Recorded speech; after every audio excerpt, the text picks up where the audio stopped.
బాబాయ్ 2 సంవత్సరాల్లోనే రాజధాని పూర్తి చేస్తాను మంత్రి నారాయణ అంటున్నాడు. ఇప్పుడు నారాయణ బెనానీ పేరోడు. నారాయణ దగ్గర ఉన్న పాలేరులో 10 మంది ఉన్నారు. 10 మందికి వాడు బెనానీ, వాడు ఆస్తులు పెట్టుకున్నాడు. 2 సంవత్సరాలు కాదు, ఈ 5 ఏళ్ళ గవర్నమెంట్ అసలు రాజధాని అన్నది జరగదు.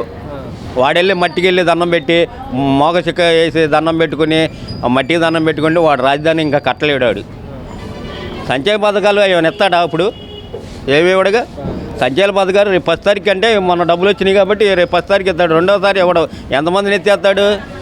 ఎంతమందికి సంక్షేమ పథకాలు చేస్తాడా? మరి ఇప్పుడు జగన్ ఇచ్చినటువంటి హామీలు కంటే పథకాల కంటే ఎక్కువ ఇస్తానంటున్నాడు కదా చంద్రబాబు నాయుడు. 3 మాటేగా అబద్ధం చెబుతామేగా, అబద్ధం చెప్పి గెలవచ్చు.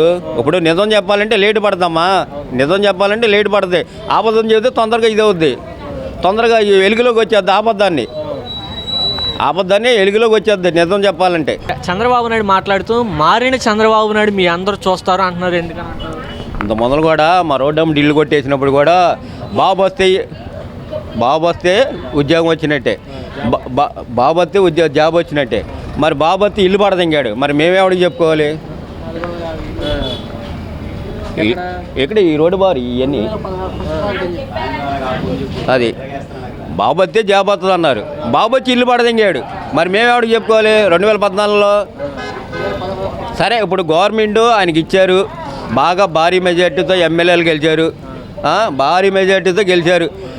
గెలిచినోడు ఓడిపోయిన ఓట్లు చూపిస్తామను. ఇప్పుడు తక్కువ పోలేతే ఎక్కువ మెజార్టీ ఎందుకు వచ్చింది అంటే వీళ్ళు ఆల్రెడీ ఈవీఎంలు అన్నీ ఎక్కడో కిక్కు కొడితే వచ్చేసినట్టు కిక్కు చూపించుకున్నారు. ఆ పాలన చూపిస్తారు. వాడు ఇప్పుడు పెట్టిన పథకాలన్నీ చేయమని మంచిగానే. 2 సంవత్సరాల్లో రాజధాని పూర్తి చేస్తాం మంత్రి నారాయణ. 2 సంవత్సరాలలో రాజధాని చేసేస్తారు. వాళ్ళకి ఏముందండి, వాళ్ళు ఇప్పుడు కేంద్రం సపోర్ట్ ఎక్కువ ఉంది కదా. కేంద్రం సపోర్ట్ ఎక్కువ ఉన్నప్పుడు, మోడీ గారు సపోర్ట్ ఎక్కువ ఉన్నప్పుడు 2 సంవత్సరాలు అంటే సంవత్సరంలో చేసేయచ్చు. ఆయన అనుకున్నారని చంద్రబాబు గారు అనుకున్నారంటే రాజధాని ఏది అనుకుంటే అది చేస్తారు. అది ఆయన మంచి బాటలు నడిపించి వ్యక్తి ఆయన మహానుభావుడు. మారిపోయిన చంద్రబాబు నాయుడు మీ అందరికి కనపడుతుంది. దేనివల్ల మారిపోయినా చంద్రబాబు మీ అందరికి కనపడతారు అంటే ఆయన అభివృద్ధి చేస్తారు కాబట్టి మారిపోయిన చంద్రబాబు నాయుడు అంటారు. కానీ ఆయనకి ఎప్పుడు కూడా అభివృద్ధి చేస్తారు. ఆయన మంచి మనసు, ఆంధ్రప్రదేశ్ని మంచి అభివృద్ధి చెయ్యాలి, డెవలప్ చెయ్యాలి, సింగపూర్ డెవలప్లో చెయ్యాలని చెప్పేసి ఆయన ఆకాంక్ష. అది ఐటీఐలు తీసుకొస్తారు ఇక్కడికి, ఎన్నెన్నో ఫ్యాక్టరీలు వస్తాయి. ఆయన అనుకున్నవి చేస్తారు. పోలవరం ప్రాజెక్ట్ పూర్తవుతుంది, ఇది పూర్తవుతుంది, అసెంబ్లీ పూర్తవుతుంది, మనకి అన్నీ అవుతాయి. సార్ ఇప్పుడు జగన్మోహన్ రెడ్డి ఈ మధ్య కాలంలో ట్వీట్ చేశారు, ఈవీఎం లేకుండా బ్యాలెట్ పేపర్ ద్వారా జరిగితే రకరకాలుగా మాట్లాడతారండి. ఇంకా అవన్నీ ఎవరు పట్టించుకోకూడదు. ఏం ఓడిపోయిన వాళ్ళు రకరకాలుగా మాట్లాడతారు. ఏవో ఉంటాయి, వాళ్ళకి బాధలు ఏవో ఉంటాయి, వాళ్ళు ఏవో మాట్లాడుతుంటారు.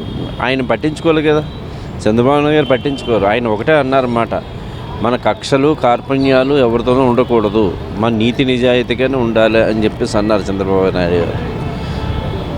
ఆయన అన్నట్టుగానే అందరూ కూడా అలా ఫాలో అవుతున్నారు.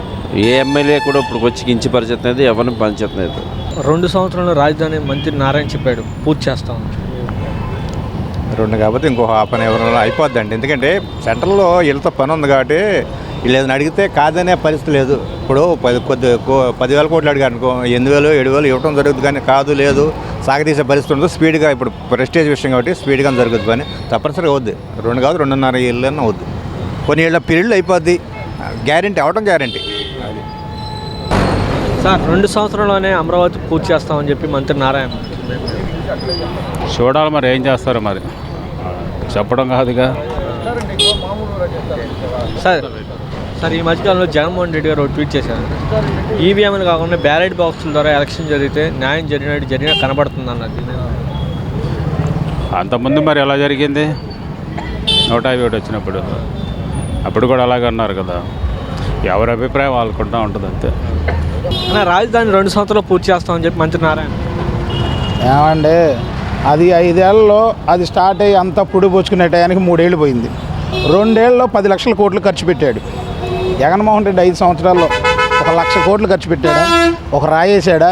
రాజశేఖర రెడ్డి చంద్రబాబు నాయుడు గారు మంచి బెస్ట్ ఫ్రెండ్స్. వాళ్ళిద్దరు సభలో ఉంటే నాకు కొత్తగా యువకుడిని ఓటేసిన కొత్తలో చూసేవాడిని, సరదాగా ఉండేది, వీళ్ళిద్దరు మాట్లాడుకున్నట్టు ఎంగేస్త్రాలు వేసుకోండి. ఏదైనా డిన్నర్కి వెళ్తే ప్రతిపక్షం పాలకపక్షం కూడా వెళ్ళేవాళ్ళు. అన్న 2 సంవత్సరాల రాజధాని పూర్తి చేస్తామంటారు, మీ అభిప్రాయం? 2 సంవత్సరాల్లో చేయొచ్చాము, మరి వాళ్ళు సంవత్సరంలో పోలవరం చేస్తాను 5 సంవత్సరాలు చేయలే. మరి గతంలో మైలవరం ఎమ్మెల్యే ఇప్పుడు దేవినేని ఉమా కూడా అన్నారు 2018 లావు చేస్తారు అన్నారంటే మరి ఆ పరిస్థితులు అట్టున్నాయి. ఇప్పుడు చేస్తారేమో, ఇప్పుడు వాళ్ళు వీళ్ళు వాళ్ళ పరిపాలన వీళ్ళ పరిపాలన చూశారుగా, ఒకసారి చూడమన్నారుగా, అయిపోయింది కదా, వీళ్ళని కూడా చూస్తారేమో. రాజధాని 2 సంవత్సరాలు పూర్తి చేస్తారంట, మీ అభిప్రాయం? ఇక అది ఎప్పుడు తయారు చేయ నిదానంగా ముందు పథకాలు ఇవ్వాలి కానీ నిదానంగా ఎప్పుడైనా చేస్తాయి చేయొచ్చు, దాని తొందర ఉంది. ఇప్పుడు పథకాలు ఇవ్వాలి కదా, రేపు 10 తారీఖున ఆ పథకాలు ఇస్తాడు, పథకాలు ఇచ్చాక నిదానం చేయొచ్చు, దాని అదొకటి పోలవరం బ్యాగ్ ఒకటి నిదానం చేయొచ్చు. అది జనాలకి ఇప్పుడు జగన్ కంటే ఎక్కువ పథకాలు ఇచ్చాడు కదా చంద్రబాబు నాయుడు. ఇస్తే నిదానంగా ఇస్తాడు, ఇవ్వచ్చు అంటే వీళ్ళు తీసుకోరు. ఒకరికి జనం 3 ఉన్నారుగా, ఒకళ్ళు మెక్కడానికి కుదరదు. వచ్చిన డబ్బు అంతా జనాలకి సరిపెట్టుకొస్తారు. అది ఏం కోరుకుంటున్నారు కొత్త ప్రభుత్వం నుంచి? ఏం కొను ఇప్పుడు ముందు అన్న కాడిని పెడితే పేద బిక్కే శుభ్రంగా తింటారు. కొంత ఆటలు పెట్టారు, ఇది కూడా కొత్త త్వరలో పెడతారని ఆశిస్తున్నాం. అది కొత్త ప్రభుత్వం. రాజధాని 2 సంవత్సరాలు పూర్తి చేస్తామని చెప్తున్నారు కదా. ఆల్రెడీ ఇప్పుడు ప్రమాణ స్వీకారం అవ్వకముందు నుంచే పనులు చేపించడానికి స్టార్ట్ అయిందిగా. ఆల్రెడీ ఇప్పుడు ప్రమాణ స్వీకారం చేశాక చేస్తాను అని చెప్పలా, ప్రమాణ స్వీకారం చేయకముందు నుంచే ఆయన స్టార్ట్ చేశాడు పనులు. అది ఖచ్చితంగా చేస్తాడు, చేసి చూపిస్తాడని మా నమ్మకం కాబట్టి మేము ఓట్లు వేసాం చంద్రబాబు నాయుడు గారికి. ఇప్పుడు కొత్త ప్రభుత్వం నుంచి ఏం కోరుకుంటున్నారు? కొత్త ప్రభుత్వం నుంచి కోరుకునేది ఏం లేదండి, ఉద్యోగాలు ఇస్తా అన్నారు, దానికి ఫస్ట్ సంతకం పెట్టారు. గతంలో కూడా మనం చూసుకుంటే జగన్మోహన్ రెడ్డి గారు ఉద్యోగాలు ఇస్తా అని చెప్పేసి అన్నారు, ఫస్ట్ సంతకం పెడతా అన్నారు, డిఎస్ఏ పెట్టలే. ఇప్పుడు ఫస్ట్ సంతకం డిఎస్ఏ మీద 20 లక్షల ఉద్యోగాల మీద పెట్టేశాడు చంద్రబాబు నాయుడు గారు. ఏది అవును, ఉద్యోగాలు 16,000. ఇప్పుడు ఫస్ట్ సంతకం దేని మీద పెట్టారండి? డిఎస్ఏ 20 లక్షల మీద పెట్టారు కదా. అవునండి, పెడతా అని చెప్పారు కదా. తర్వాత పెన్షన్ 4,000 చేస్తా అన్నారు, చేశారు. భూమిది ఉంది కదా, అది ఎత్తేసారు. ఏంటంటే పవన్ కళ్యాణ్ కూడా కలిశారు కాబట్టి ఆయన పరిపాలన బాగుండేది కాబట్టి అందరికి ఇప్పుడు కూటమి అనేది ఇప్పుడు బీజేపీ అనేది పైన ఉంది కాబట్టి నిధులు వస్తాయని కాబట్టి మేము నమ్మి ఓట్లేసి గెలిపించుకున్నాం. అది పోలవరాన్ని ఆలస్యత కారణం చంద్రబాబు నాయుడు అని వైసీపీ కారణం చంద్రబాబు నాయుడు. ఇప్పుడు చంద్రబాబు నాయుడు గారు ఉన్నప్పుడు ఆ పార్టీలో ఉన్నప్పుడు పోలవరం పనులు చాలా వరకు అయినాయి. అప్పుడు బస్సుల్లో తీసుకెళ్ళడం కానీ చూపించడం కానీ చేపించడం కానీ ఎంతో చూపించారు. ఇప్పుడు ఇదే టైంలో మరి గత వైసీపీలో ఉన్నప్పుడు ఒక్కళ్ళనైనా పోలవరం తీసుకెళ్ళి చూపించారా? మేము పనులు చేసాము, ఇది చేయించాము, ఇది చేసామని చూపించారా? అంటే చంద్రబాబు నాయుడు ఏదైతే డయాఫ్రమ్ వాళ్ళు కట్టాడో అది కూలిపోయిందని చెప్తున్నారు. ఎక్కడండి అది? ఎప్పుడు ఏ వ్యాపారాన్ని వేసారా? మీరు అంటే సరిపోదు కదా. ఇప్పుడు న్యూస్లో రాలేదు, దేంట్లో అంతా ఫేక్ కదండి. ఇప్పుడు చంద్రబాబు నాయుడు గారి టైంలో చేశారు, అంతా నడపలేదు అని చెప్పేసి మీరు అంటున్నారు. ఆ టైంలో మరి ప్రజలను ఎందుకు తీసుకెళ్ళి ఆయన సొంత ఛార్జ్ డబ్బులతో పెట్టుకొని చూపించాలంటే నేను ఏదైనా మంచి చేస్తేనే చూపించేది, మంచి చేయనప్పుడు ఎవరు చూపిరు కదా. మంచి చేసామనేగా నలుగురు చూపించాలనేగా అక్కడ డ్యామ్ తీసుకెళ్ళి ఎంతవరకు కట్టాము, ఎంత చేసామని చెప్పి అందరూ ఫోటోలు తీసుకున్నారు, అన్నీ ఉన్నాయి. జగన్ గారు ఎందుకు చేయలేదు ఆ పని? మరి జనాన్ని ఎందుకు తీసుకెళ్ళలేదు, బస్సులు ఎందుకు పెట్టలేదు, లోకల్ నాయకులు ఎమ్మెల్యే కూడా ఎందుకు పెట్టలేదు? అంటే అక్కడ పని ఒక ఇటుగ్రాయ కూడా పెట్టలేదు కాబట్టి ఆయన ఎవరిని తీసుకెళ్ళలేదు. అది